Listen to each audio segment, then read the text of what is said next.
박수에 집착한 한 남자를 상상해보라. 어떤 비판도 위협으로 받아들이고 침묵조차 음모로 해석하며 진실은 곧바로 개인적인 모욕이 된다. 그런 그가 전국 방송에서 미셸 오바마라는 여성이 그는 대통령으로 실패했을 뿐 아니라 애초에 그 자리에 있어서는 안 됐다고 말하는 장면을 본다면 어떤 일이 벌어질까? 그날 밤 바로 그 일이 벌어졌다. 극적인 무대도 화려한 조명도 선거 캠페인 음악도 없었다. 카메라 앞에 선 한 여성이 담담한 목소리로 수백만 명이 느끼지만 감히 말하지 못한 진실을 말했다.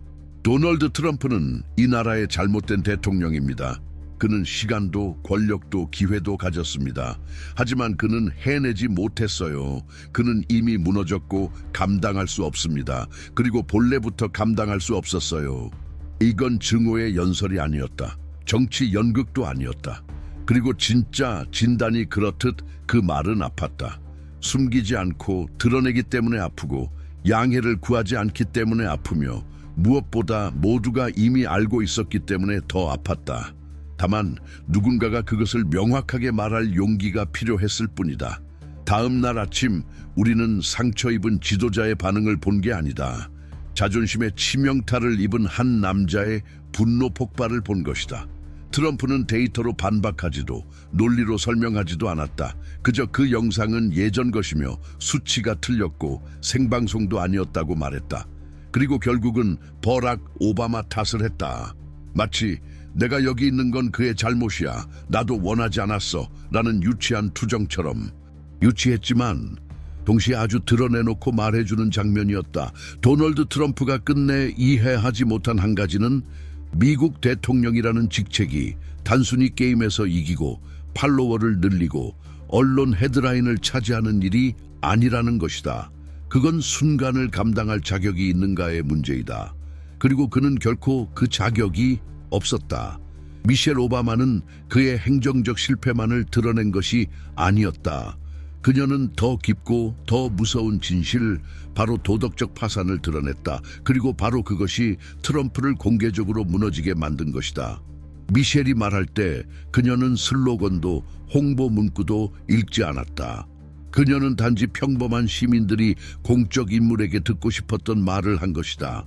진실은 공격이 아니며 유능함을 요구하는 것은 극단이 아니다.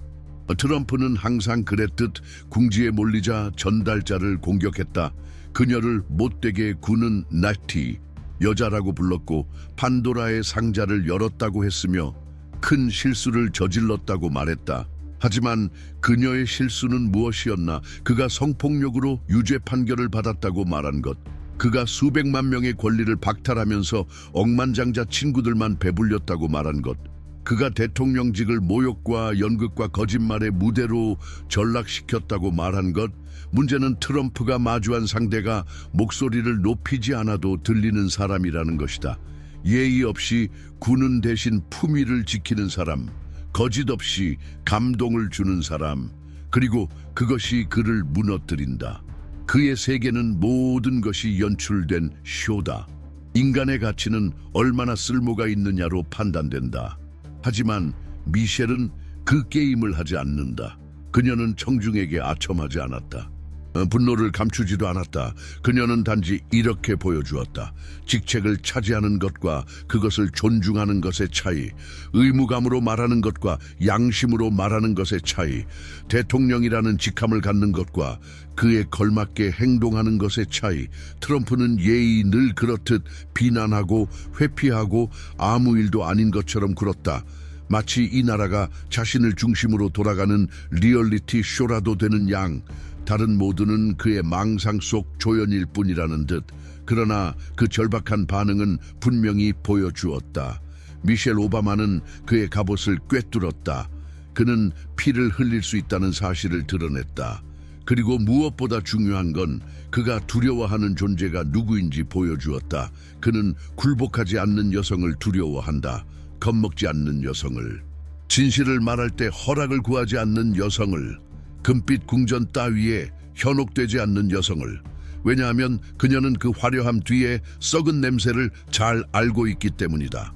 미셸은 들어주세요라고 말하지 않았다. 그녀는 들어야만 한다고 말했다. 그리고 들은 사람은 절대 잊지 못했다. 트럼프는 깎아내리려 했다. 비웃으려 했다. 가치를 떨어뜨리려 했다. 하지만 그의 가장 충성스러운 참모들조차 막을 수 없던 게 있었다. 그날 처음으로 누군가가 진짜로 말했기 때문이다. 두려움 없이, 가림막 없이, 타협 없이 국가가 경제적, 정치적, 도덕적 위기에 빠진 지금 미셸의 연설은 보기 드문 것을 보여주었다. 품위, 일관성, 용기. 그녀가 우리의 미래를 민주주의를 경멸하는 자에게 맡기지 말자고 외칠 때 트럼프는 톤이 어떻고 영상이 언제 찍혔고 편집이 어떻고를 따졌다. 작은 것들, 비열한 것들, 마치 그런 불평이 그의 집권 기간 동안 보여준 경멸과 분열과 비인간화를 지워줄 수 있기라도 한 것처럼. 그리고 이제 이 질문이 수백만 명의 가슴 속에 울린다. 왜 그는 이렇게까지 불편해했을까? 아마도 미셸 오바마는 단순한 공인이 아니기 때문일 것이다. 그녀는 트럼프가 절대 될 수 없는 것들의 상징이다.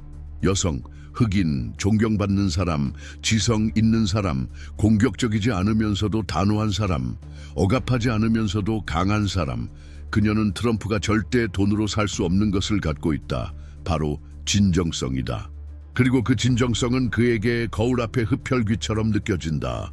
거울은 그가 가진 것이 아니라 결여된 것을 보여주기 때문이다. 미셸의 연설은 공격이 아니었다. 그것은 선언이었다. 경고였다. 그리고 간절한 호소였다. 지금 눈을 떠야 한다. 아직 늦지 않았을 때. 선거는 장난이 아니다. 권력이 잘못된 손에 들어가는 것은 단순한 실수가 아니라 위협이다. 그리고 지금처럼 모든 게 정상이라고 가장하는 것은 우리 스스로 파멸에 서명하는 것과 같다. 그래서 미셸 오바마가 도널드 트럼프가 86건의 형사 기소를 안고 있으며 유죄가 확정되면 700년 이상의 징역형을 받을 수 있다고 말했을 때 그건 과장이 아니었다. 그건 폭로였다. 사람들이 이미 일부 혐의를 알고 있었는지는 중요하지 않았다. 중요했던 건 그녀가 말하는 방식이었다. 주저하지 않고 돌려 말하지도 않고 더는 범죄자를 단순한 논란의 인물로 다루는 나라를 보고 싶지 않은 이의 목소리였다. 그녀는 트럼프를 논란의 인물이라 부르지 않았다. 포식자라 불렀고 위협이라 말했다. 예를 들어 43살의 딸을 도와주기 위해 은퇴 후 다시 일하는 63살 재봉사 마를레나 할머니의 집에서 보험료가 2배로 뛰고 손자의 물리치료가 끊긴 것을 본 59살 로베르토 씨의 집에서 두 직업을 가져도 사립보육원조차 감당하지 못하는 42살 루아나 씨의 집에서 그들 모두는 안다. 민중을 멸시하는 자가 나라를 이끌면 어떤 결과가 오는지. 그래서 미셸이 트럼프에게 한 표를 주는 건 우리 각자의 가치를 부정하는 일이라고 말했을 때 그건 수사적인 표현이 아니었다. 당연한 사실을 상기시킨 것이다. 1700만 명의 의료 보조를 잘라낸 사람은 생명을 구하고 싶지 않다는 것. 100억 달러를 강제 추방 시스템에 쏟아붓고 공립학교는 무너지게 내버려두는 사람은 젊은이에게 관심이 없다는 것. 억만장자 곁에서 웃는 와중에도 세 자녀를 최저임금으로 먹여 살리는 엄마들을 외면하는 사람이 민중의 챔피언을 자처할 자격은 없다는 것. 그런데도 우리는 여전히 여기 있다. 아직도 그를 옹호하는 사람이 있다. 아직도 말투가 좀 거칠다고 두둔한다. 하고 싶은 말을 솔직히 할 뿐이라며 감싸준다. 하지만 문제는 말투가 아니다. 항상 내용이었다. 사회적 약자는 무시받아 마땅하다고 생각하는 것은 솔직함이 아니라 잔인함이다. 그리고 미셸이 국민에게 다시는 그에게 운명을 맡기지 말자고 거의 애원하듯이 호소했을 때 그녀는 생각하고 있었다.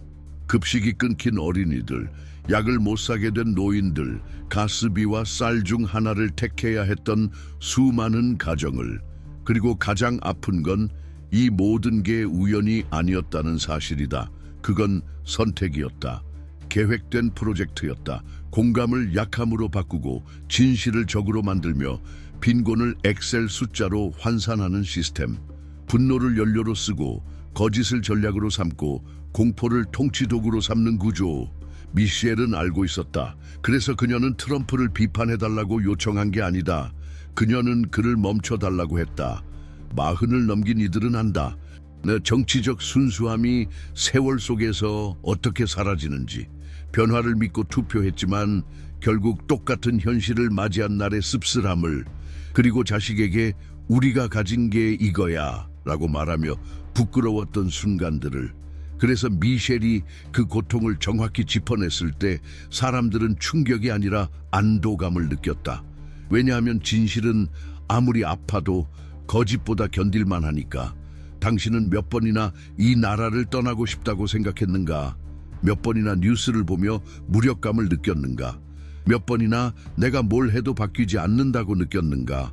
그리고 이제 또 한 번의 선거 앞에서 당신은 지침과 용기 사이에서 선택해야 한다. 그리고 피곤하더라도 이겨야 하는 건 용기다. 왜냐하면 트럼프는 단순한 이름이 아니라 우리가 더는 원하지 않는 모든 것의 상징이기 때문이다. 미셸은 박수를 원하지 않았다. 이성을 원했다. 그리고 어쩌면 바로 그 점이 트럼프를 가장 불편하게 만든다. 그의 권력은 대중의 산만함에 의존한다. 사람들이 서로 싸우느라 바쁠 때 그는 권력을 모은다. 그러나 누군가 멈춰서서 깊이 숨을 들이쉬고 묻는 순간, 잠깐 우리가 왜 이걸 받아들이고 있지? 그 순간 그 제국은 균열이 가기 시작한다. 그리고 어쩌면 그래서 미셸의 연설이 위험해 보였던 것이다. 왜냐하면 그것은 한 사람만을 겨냥한 것이 아니었고 그를 보호하는 시스템 전체를 겨냥했기 때문이다. 그 시스템은 오래되었고 양복을 입고 말은 그럴듯하게 하며 캠페인을 후원하고 정상회담에서는 웃는다. 하지만 끝내 돈 많은 사람의 편이다. 이것을 이해하는 건 선택이 아니다. 시급한 일이다. 왜냐하면 이제는 트럼프가 뭘 했는지 아는 것만으로는 부족하다. 왜 그가 그렇게 했고 왜 오랫동안 그게 먹혔는가를 이해해야 한다. 그래서 우리는 도널드 트럼프와 시진핑 같은 세계 지도자들의 전기를 모아 특별한 전자책을 만들었다. 이 남자들의 출신 배경, 젊은 시절의 집착, 전략과 모순을 파헤쳐야만 우리를 둘러싼 현실을 이해하고 다가오는 미래를 예측할 수 있다. 전자책 링크는 고정 댓글에 있습니다. 이 영상이 당신에게 어떤 울림을 줬다면, 이미 마음속에 있었던 질문을 다시 꺼내게 만들었다면 지금 바로 채널을 구독하고 좋아요를 누르고 영상을 공유하세요. 내일이 아니라 지금 행동해야 할 때입니다. 우리가 남길 미래는 다음 세대가 아니라 다음 선택에서 시작됩니다. 도널드 트럼프는 자신의 대중적 정체성을 우월함이라는 개념 위에 쌓아왔다. 경제적 우월함, 외적 우월함, 도덕적 우월함. 그에게 있어 패배는 곧 굴욕이다. 자신과 닮지 않은 누군가에게 추월당하는 건 용서할 수 없는 일이다. 버락 오바마의 등장은 단순한 정권 교체가 아니었다. 그것은 한 남자의 자존심에 남은 깊은 상처였다. 권력은 색, 성, 가문으로 결정된다고 믿어온 그에게 실력으로 선출된 흑인 대통령의 정의는 자신의 공허함과 마주하게 만들었다. 그리고 그 사실은 많은 것을 설명해준다. 트럼프가 오바마의 유산을 지우려는 집착은 단지 선거 전략이 아니라 개인적인 감정이었다. 버락이 남긴 건강보험 제도를 파괴하려 했을 때, 그의 출생증명서를 둘러싼 거짓말을 퍼뜨렸을 때, 그리고 미셸의 이름조차 한 번도 존중하는 어조로 언급하지 않았을 때, 그 모든 순간은 정치가 아닌 감정이었다. 그는 그녀의 가치를 인정하는 순간 자신의 자금을 인정해야 하기 때문이었다. 당신도 이런 느낌을 받은 적 있는가? 당신이 성장하자 누군가 당신을 깎아내리려 한 적, 당신의 유능함이 건방짐으로 여겨졌던 순간, 당신이 한 일이 아니라 당신이라는 존재 자체가 문제였던 날들? 그렇다면 미셸은 그 감정을 정확히 안다. 그래서 그녀는 겉보기엔 가벼운 한마디, 흑인들이 하는 그런 일 중 하나였죠. 로 많은 이들이 억눌러온 트라우마를 끄집어냈다. 역사적으로 침묵당해온 사람들이 추월하는 것에 대한 두려움, 그리고 그 공포는 트럼프 혼자만의 것이 아니다. 흑인, 이민자, 가난한 사람, 여성들이 지도자 자리에 오르는 걸 보며 속으로 이렇게 묻는 이들이 있다. 그 사람 진짜 자격 있는 걸까? 아니면 단지 할당제, 이미지, 외부 압박 때문? 겉으론 호기심처럼 보이지만 속은 배타적 특권에 중독된 엘리트의 불안감이다. 미셸은 그 불편한 진실을 건드린 것이다.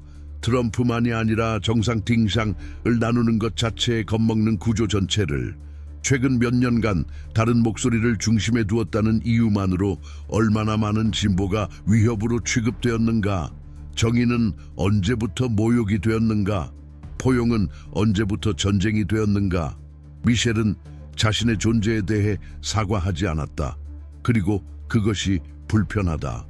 흑인 여성은 감사해야 한다는 무언의 대본, 조용해야 한다는 기대, 견뎌도 소리내지 말라는 암묵적 규범. 하지만 그녀는 그 대본을 찢었다. 소리를 높이지 않고서도. 왜냐하면 때로 사람들을 충격에 빠뜨리는 건 분노의 외침이 아니라 존재에 대한 사과를 거부하는 용기이기 때문이다. 그리고 바로 이것이 트럼프와 미셸의 본질적 차이다. 그는 복종을 요구한다. 그녀는 진실을 제시한다. 연설 이후 트럼프는 이미지 회복을 시도했다. 오바마 가족을 존중한다. 그들을 존경하기도 했다. 하지만 기자가 미셸의 발언에 대해 묻자 그는 즉시 분노를 폭발시키며 그녀를 다시 악질 나티이라 불렀다. 단단한 어조로 말하는 흑인 여성에게 대체 무엇이 그렇게 위협적인가? 그를 그렇게 불안하게 만드는 이유는 무엇인가? 아마 그는 내심 알고 있기 때문일 것이다. 자신에게 할 말이 없다는 사실을. 그녀는 욕설이 아니라 기억으로 응수한다. 스캔들을 만들 필요조차 없다. 그의 스캔들은 이미 공개되고 기록되어 있기 때문이다. 결국 이 갈등은 두 명의 유명 인사 사이의 대립이 아니다. 두 개의 국가 모델 사이의 대립이다. 겉모습, 쇼, 쉬운 돈을 숭배하는 나라와 노력, 여정, 공동의 건설을 믿는 나라. 당신은 얼마나 많은 사람들을 알고 있는가? 많은 것을 가지지 못한 채 시작했지만 삶의 걸음 속도대로 조금씩 성장해온 사람들. 좋은 학교도 유명한 성도 없지만 포기하지 않았던 이들. 그런 사람은 수백만 명 있다. 그리고 바로 그들에게 미셸은 말을 건넨다. 특권 없이 이룬 성공은 매일의 저항이라는 걸 아는 사람들. 그녀는 직접적인 말 없이 이야기를 들려주었다. 62살의 조제 씨. 택시 앱으로 새벽에 일하지만 연금으론 월세를 감당할 수 없다. 58살의 클라우디아 씨. 네 아이를 청소 일로 키우고 밤엔 공부할 시간도 낸다. 37살의 티아고 씨. 아픈 어머니를 돌보기 위해 대학을 그만두었지만 이제 다시 꿈을 꾸기 시작했다. 이들은 단상 위에 오르지 않는다. 이름이 건물에 새겨지지도 않는다. 하지만 이들이야말로 트럼프가 대표인 척하는 나라를 실제로 지탱하는 이들이다. 그래서 미셸이 트럼프에게 투표하는 건 우리 자신에게 반대하는 것이라 말했을 때 그건 과장이 아니었다. 그건 수많은 사람들이 몸으로 느낀 진실의 번역이었다. 한 정권 전체가 그들의 존엄성에 반하고 있음을, 아플 권리조차 공격당하고 있음을, 일하고도 버려질까 두려워하고 있음을, 늙는 것조차 통계로 치부되는 사회에 살고 있음을. 그렇다면 왜 아직도 그를 지지하는 이들이 있는가? 그 답은 단순하지 않다. 트럼프는 해답을 제시하지 않는다. 희생양을 제공한다. 그리고 지친 사람에겐 누군가를 탓하는 일이 유혹적이다. 이민자 탓, 예술가 탓, 언론 탓, 그리고 그 외 모든 진짜 책임자가 아닌 존재들 탓. 그는 즉각적인 위안을 제공한다. 만성 통증의 진통제 같은. 하지만 나중엔 몸이 값을 치른다. 그리고 국가도 마찬가지다. 미셸은 두려움으로 사람들을 끌지 않는다. 그녀는 책임을 제안한다. 그리고 그건 두렵다. 트럼프가 변명을 줄 때 그녀는 내면을 돌아보라고 요구하기 때문이다. 돌아본다는 건 용기를 요한다. 우리가 속았을지도 모른다는 걸 인정하는 용기.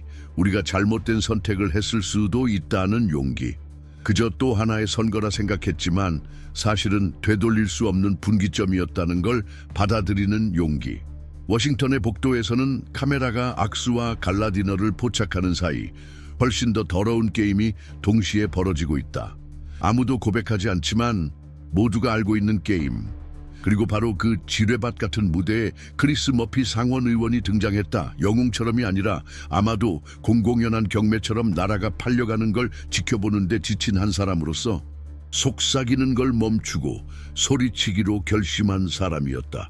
그는 소문을 들고 오지 않았다. 그는 이름, 금액, 날짜를 가져왔다.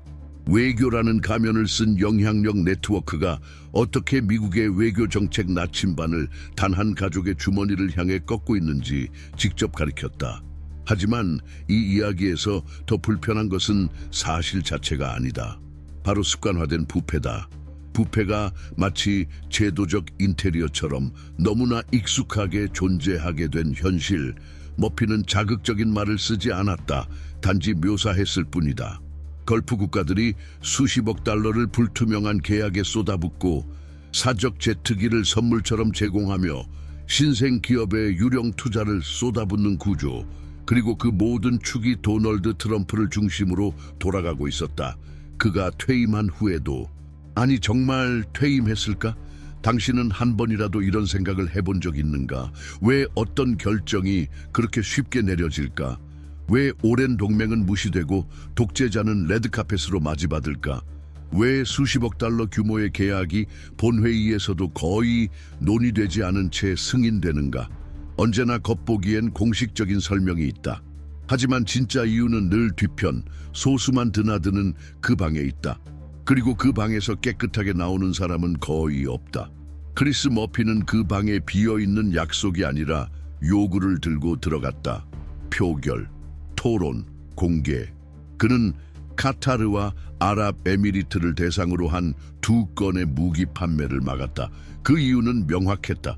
이들 국가가 계속해서 트럼프 일가의 자금을 흘려보내는 한 협상은 불가능하다. 불가능해야 마땅하다.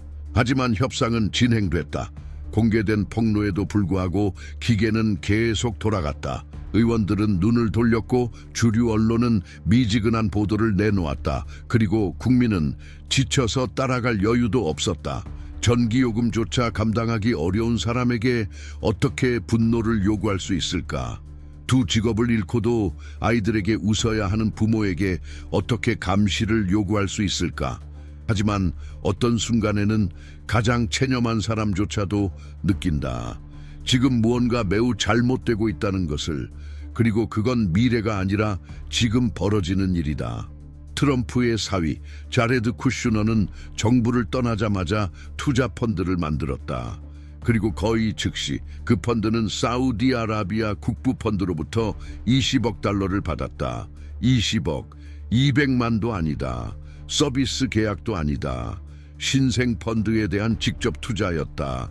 경력도 포트폴리오도 없던 펀드에. 그리고 국회 전체에 울려야 할 질문은 단순하다. 왜? 어떤 수익을 기대한 투자였을까? 경험 없는 펀드에 그토록 거액을 넣은 사우디아라비아 왕정의 진짜 목적은 무엇이었을까? 그리고 더 중요한 질문, 그 대가로 무엇을 약속받았을까? 그 대상은 사우디만이 아니었다. 카타르, 아랍에미리트, 바레인 모두 이 관대함의 물결내에 올라탔다. 브랜드 라이선스, 후원, 이름 사용 허가, 트럼프라는 이름은 코드가 되었다. 지름길이 되었다. 특혜를 따내는 비밀번호가 되었다. 그리고 미국의 외교는 일종의 계산대처럼 변했다. 정해진 액수만 맞으면 전략적 결정에 영향력을 행사할 수 있는 정치 상점, 무기, 제재, 동맹, 모든 것에 가격표가 붙었다. 이것은 고립된 스캔들이 아니다. 권력의 매각이 정상화된 풍경이다. 그리고 가장 잔인한 점은 그동안 이 엘리트들이 특권의 물속에서 유영하는 사이 평범한 시민들은 여전히 똑같은 질문 속에 갇혀 있다는 것이다. 왜 동네 병원이 문을 닫았지? 왜 약국에 약이 없지? 왜 연금으로 한 달 장을 못 보지? 이 모든 질문의 답은 표면상과 달리 직접 연결되어 있다. 공공의 이익이 정부를 움직이는 동력이 아니게 되면 그 정부는 사적 이익의 도구로 전락한다. 결국 그것은 필요한 이들을 위한 투자는 줄이고 이미 가진 이들의 이익은 늘리는 구조를 만든다. 상원의원 머피는 아직 양심이 남아있는 모든 사람의 목소리를 냈다. 하지만 그 울림은 마치 마취된 공간 속에서 점점 사라지고 있었다. 들어야 할 자는 듣는 척만 했다. 행동해야 할 자는 핑계를 연습했다. 감시해야 할 자는 그 자리에 함께 있었다. 이런 일이 20년 전 벌어졌다면 어땠을까? 매일같이 헤드라인을 장식했을 것이다. 초당적 청문회가 열렸을 것이다. 시민들은 거리로 나왔을 것이다. 하지만 지금은 다르다. 전략은 바뀌었다. 동시다발적 위기로 대중을 마비시키는 전략. 지난주 스캔들은 벌써 잊혔다. 다음 주 스캔들은 지금 준비 중이다. 그리고 그 사이에 반응하려는 이들은 과민 반응, 정치적 히스테리, 심지어 극단주의자로 몰린다. 하지만 한 나라가 불합리함에 익숙해지면 진짜로 잃고 있는 것이 무엇인지 더는 인식하지 못하게 된다. 그리고 지금 우리가 잃어가는 것은 단지 미국의 국제적 평판이 아니다. 공화국이라는 개념 자체다. 어떤 진실은 연설 속에 없다. 그것들은 편집된 인터뷰에도 지겨운 슬로건 속에도 없다. 그 진실들은 잊힌 디테일에서, 무심코 드러난 모순에서, 권력의 성이 무너지려는 걸 너무 늦게 깨달은 사람의 불편한 표정 속에서 드러난다. 그리고 그런 감정을 가장 잘 대변하는 정치인이 있다. 린지 그레이엄 상원의원. 수년간 그는 공화당의 전략적 조각처럼 여겨졌다. 노련하고 계산적인 생존 전문가. 하지만 생존이 자기 일관성을 완전히 버려야 가능한 일이라면 그때 무슨 일이 벌어질까? 한때 도널드 트럼프를 공화당의 아임이라 불렀던 사람이 몇 년 후 개종자처럼 그를 열정적으로 옹호하게 된다는 건 어떻게 이해해야 할까? 그때부터 이야기는 정치가 아니라 인간의 본성이 된다. 린지 그레이엄은 트럼프가 바뀌었기 때문에 생각을 바꾼 게 아니다. 그는 권력의 냄새를 맡았고 그보다 더 강력한 두려움의 냄새를 맡았다. 트럼프가 만든 포퓰리즘 기계에 자신도 삼켜질 수 있다는 공포. 합리성이 아닌 충성이 보상받는 풍경 속에서 그는 무시되거나 사라질까봐 두려웠다. 그래서 그는 몸을 낮췄다. 그리고 다시는 자세를 바로 세우지 못했다. 최근 상원 군사위원회 청문회에서 그레이엄은 다시 국가안보 매파의 가면을 썼다. 장군들에게 손가락질하고 러시아에 대한 단호한 대응을 요구하며 30년대 상황과 비교했다. 그리고 마치 즉흥적인 분노처럼 말했다. 푸틴은 우크라이나에서 멈출까? 그는 멈추지 않겠다고 이미 말했다. 우린 왜 그걸 모르는 척하는가? 장면은 인상적이었지만 그보다 더 비극적이었다. 왜냐하면 그가 바로 푸틴을 4번이나 공개적으로 칭찬한 대통령을 4해 동안 옹호했던 그 사람이기 때문이다. 미국 정보기관의 분석조차 의심하며 전 KGB 요원의 이미지를 보호하려 들었다. 크림반도 침공을 축소하고 러시아의 선거 개입도 정치의 일부라고 넘겼던 사람이었다. 그리고 러시아 제재에도 반대표를 던졌던 인물. 그랬던 그가 이제 국제 질서의 수호자처럼 행동한다. 그건 회개가 아니다. 그건 계산이다. 트럼프가 소송과 수사에 빠지고 심지어 당내에서도 신뢰를 잃어가자 그레이엄은 자신의 이미지를 되살릴 기회를 맡은 것이다. 하지만 문제는 대중은 잊지 않는다. 그리고 그보다 더 중요한 건 대중은 거짓말을 느낀다. 이게 2025년 많은 노련한 정치인들의 딜레마다. 그들은 자신이 만든 과거에 갇혀 있다. 트럼프가 미국 민주주의를 좀먹고 있다는 걸 알고 있지만 그와 결별하는 데 필요한 용기는 후원금으로 살 수 없다. 린지 그레이엄은 그 가명흑 속에 혼자 있지 않다. 최근 몇 달간 공화당 내 충성이라는 외피가 벗겨지고 있다. 뒷이야기는 술렁이고 전략은 새로 짜이고 옛 리더들은 묻어두었던 목소리를 다시 꺼낸다. 한때 침묵했던 자들이 갑자기 의견을 주장하고 아첨하던 자들이 슬그머니 거리를 두며 그게 그 사람 스타일이야 라던 이들이 이제는 제도적 위기를 말한다. 보이는가? 이건 후회가 아니다. 이건 포지션 변경이다. 그리고 바로 이 기회주의적 회전이 가장 경계해야 할 신호다. 그레이엄 같은 인물이 새로운 판에서 자리를 잡으려 애쓰는 동안에도 그들이 정당화했던 선택들은 국민들에게 고통을 주고 있다. 사회복지 예산 삭감, 외교적 실책, 묵인된 인종차별, 언론 탄압에 보낸 박수, 제도적 폭력의 일상화. 이 모든 건 우연이 아니다. 누군가 침묵했기 때문에 가능했다. 내 일이 아니다라며 외면한 이들 때문이다. 역사를 편리함과 맞바꾼 이들 때문이다. 결국 이건 그들만의 문제는 아니다. 우리 모두의 문제다. 그리고 이제 더는 안전지대가 없다. 요즘 거리에서는 새로운 움직임이 일어나고 있다. SNS가 아니라 시장통 대화에서, 동네 스터디 모임에서, 지역 주민 집회에서 사람들이 정치는 생존이라는 걸 깨닫기 시작했다. 무관심의 대가는 사랑하는 모든 것을 잃는 일이라는 걸 알게 되었다. 가장 보수적인 남부주들조차 변화의 균열을 보이고 있다. 비료값에 지친 농부들, 지역 병원 보험을 잃은 주부들, 트럼프의 엉망인 관세 정책 때문에 직장을 잃은 노동자들, 그들은 좌파라고 불리지 않는다. 이롱아도 아니다. 시위도 안 한다. 하지만 그들은 이제 속삭이기 시작했다. 우리 실수한 것 같아. 이 속삭임이 트럼프에게 가장 위협적인 것이다. 왜냐하면 적이 아니라 옛 동지들로부터 나오기 때문이다. 지면이 내부에서부터 무너지기 시작하면 어떤 연설도, 어떤 무대도 그 무게를 버티지 못한다. 그래서 그레이엄 같은 이들이 자신의 과거를 재해석하려 애쓰는 것이다. 대중의 기억이 짧기를 바란다. 누군가 옛 영상을 꺼내보지 않길 바란다. 자신의 말을 잊어주길 바란다. 하지만 2025년엔 그건 불가능하다. 모든 것은 기록되고 모든 것은 저장되며 무엇보다 모든 것은 느껴진다. 이건 단순한 정치적 모순이 아니다. 이건 품위의 문제다. 대표자가 스스로 실수를 인정할 줄 알아야 한다는 본능적 신뢰의 문제다. 그게 없다면 어떻게 무엇을 이끌 수 있을까? 지금 이 순간 우리는 긴장과 위선, 노선 변경이 얽힌 미국 권력의 새로운 지도를 보고 있다. 불안정한 지도. 어제의 동지가 오늘의 짐이 되는 세계. 그리고 왜 어떤 지도자들이 그런 길을 택하는지 이해하고 싶다면 헤드라인을 넘어서 봐야 한다. 시작점으로 돌아가야 한다. 그들의 젊은 시절, 첫 집착, 첫 충돌, 첫 전략. 거기서부터 그들의 모든 선택이 풀린다. 그래서 우리가 도널드 트럼프와 시진핑 같은 인물들의 심층 전기를 모아 독점 에북을 준비한 이유다.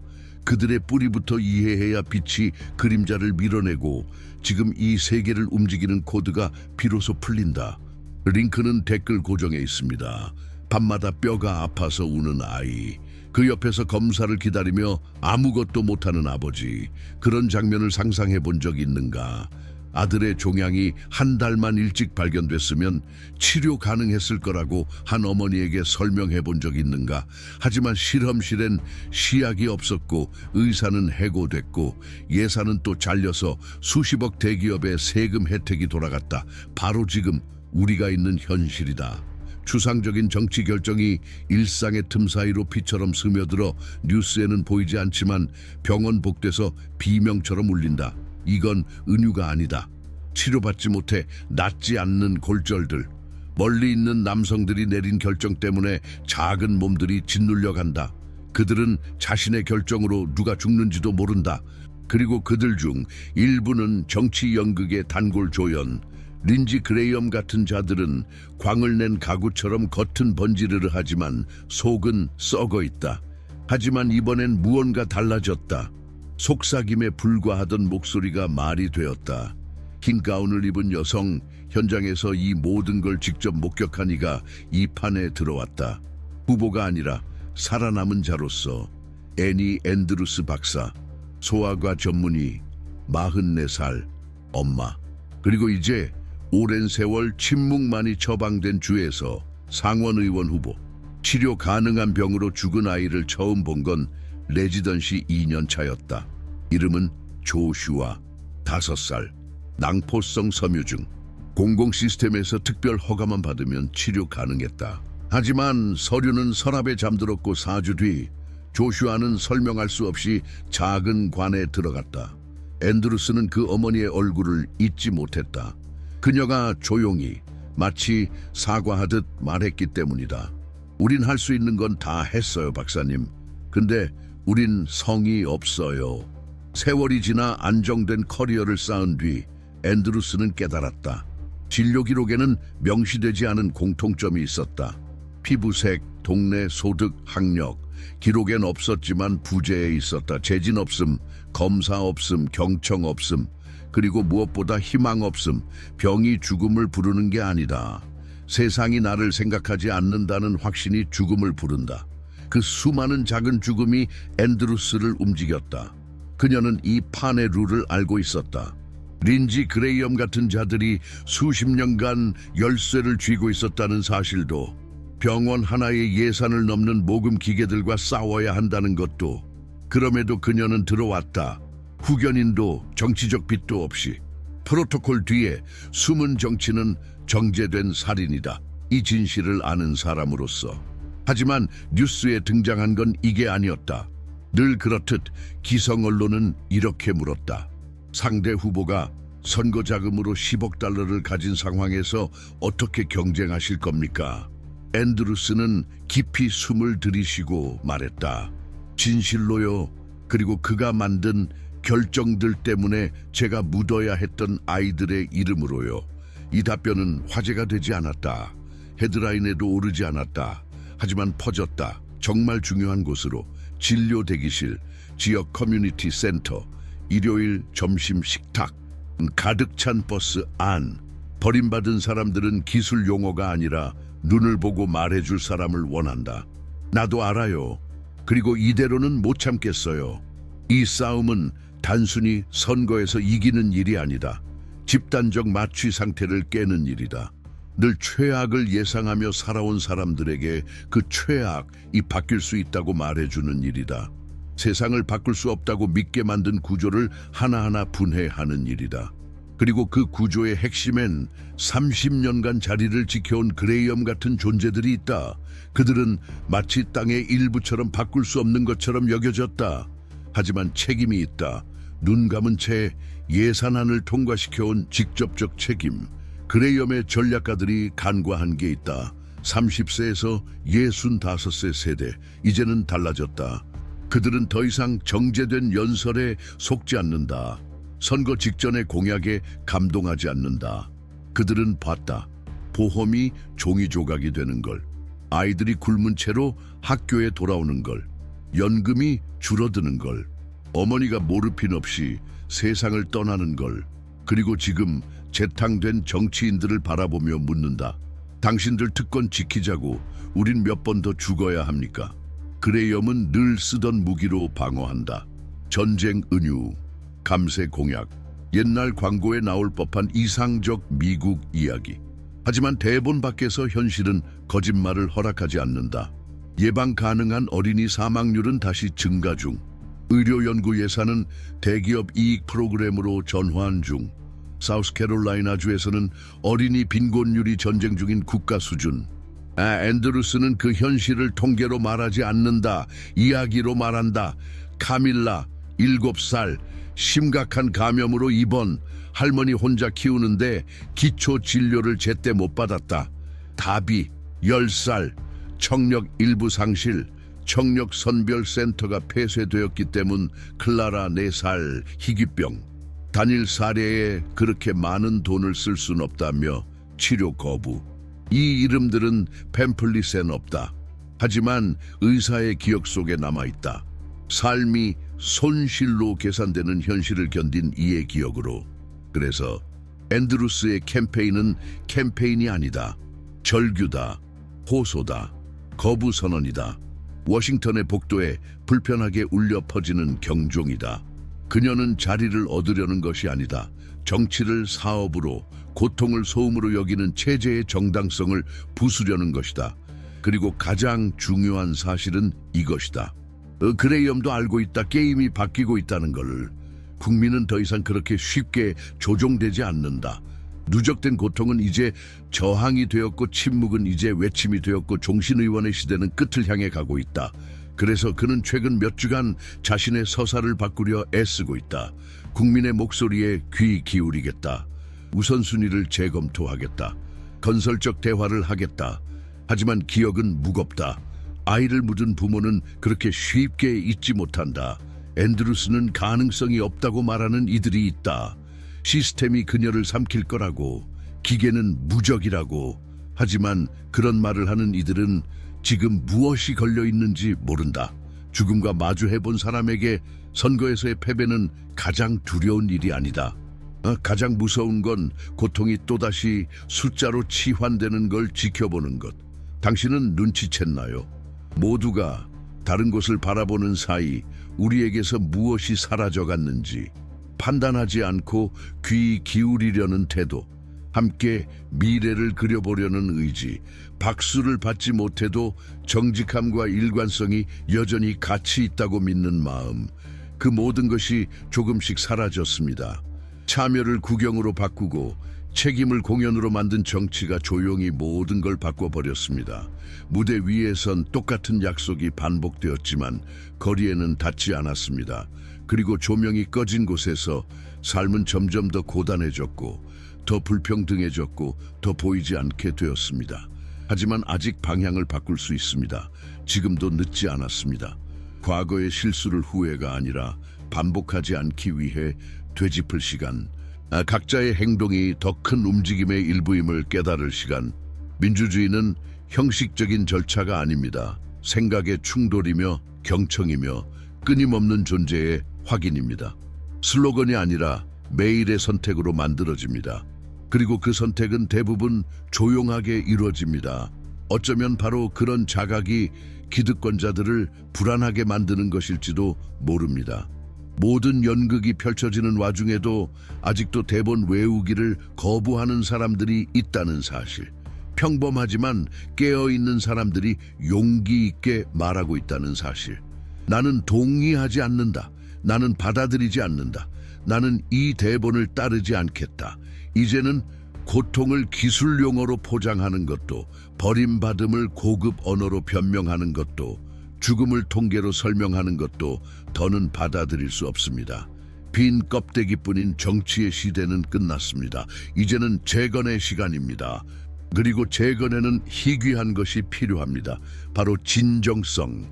진정성은 미리 준비된 연설 안엔 없습니다. 그건 이런 질문 앞에서 드러납니다. 진짜 리더는 무엇으로 정의되는가? 겉모습인가? 일관성인가? 피상적인 매력인가? 인간의 존엄에 대한 진짜 책임감인가? 큰 소리인가? 조용히 실천하는 행동인가? 그리고 가장 절실한 질문, 어떻게 한 나라가 소수만을 위한 통치를 당연하게 받아들이게 되었는가? 지금 이 문장을 끝까지 읽고 있는 당신, 그건 당신 안에 있는 무언가가 마취를 거부하고 있다는 증거입니다. 이 영상은 단지 또 하나의 콘텐츠가 아닙니다.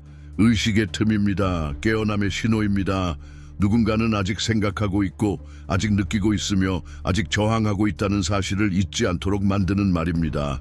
이 영상이 당신에게 무언가를 건드렸다면, 누군가를 떠올리게 했다면, 혹은 잃어버린 줄도 몰랐던 감각을 되찾게 했다면 좋아요를 눌러주세요. 댓글을 남겨주세요. 함께 나눠주세요. 숫자를 위해서가 아닙니다. 진짜 연결은 여전히 중요하기 때문입니다. 생각보다 더 많은 사람이 이미 깨어 있습니다. 그리고 그걸 아는 것만으로도 우리는 강해집니다. 이곳에 함께 있어줘서 고맙습니다. 가슴으로 들어줘서 고맙습니다.